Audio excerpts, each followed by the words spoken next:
Hey you guys. Okay, so look how pretty they turned out. I love them. I think they are gorgeous.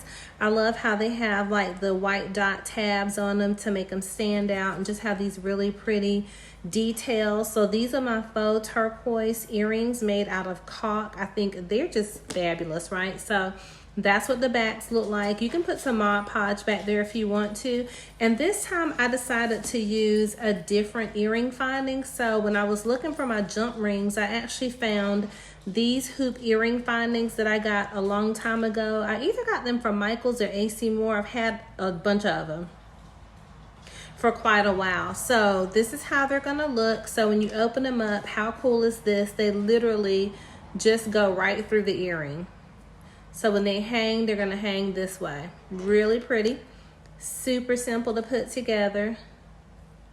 I love how they turned out. So look how gorgeous they came out. And I had these backs for a while, these earring findings. So I think they are really pretty. Let's try them on, see how they turned out. And I was gonna try to take the time to make a pair of post earrings, but again, it takes 24 to 48 hours for the caulk to dry, so I didn't get a chance to. So we'll connect on the next video. I have a different idea in mind, I think. I don't know, I'm enjoying working with the caulk, but we'll see what I come up with next. But let's try these on and see what they look like. Okay, you guys, so look, this is what they look like on. And they are medium to heavyweight, but I think they came out really pretty. They are gorgeous. I love them. And so I would say they're medium to heavyweight for me, only because, like I said, I have long ear holes.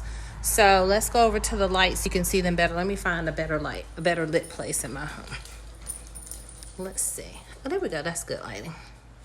Ouch. So super pretty. I love how they turned out.